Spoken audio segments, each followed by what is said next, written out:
Hello, Misha. Hi pa. So, ang gagawin natin is one color lang, ma'am.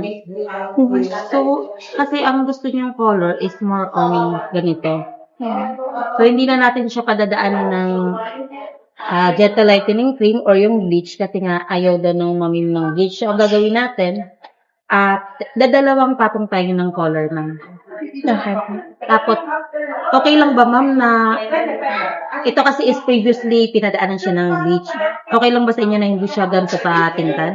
Kasi ang one color kasi natin, ma'am, is hindi ganito katingkad. Either mas malapit dito na color. Medyo tone down natin ng konti ito. Para mag-balance siya dito sa taas.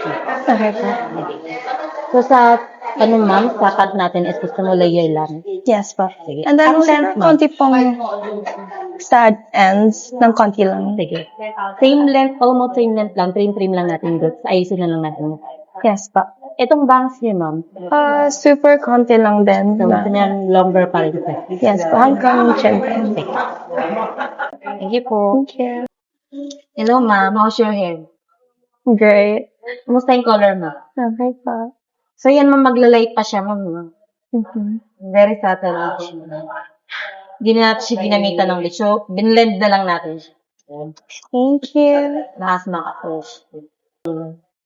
Thank you, ma'am. Thank you Okay po. naman tayo sa cut, ma'am. Yes pa.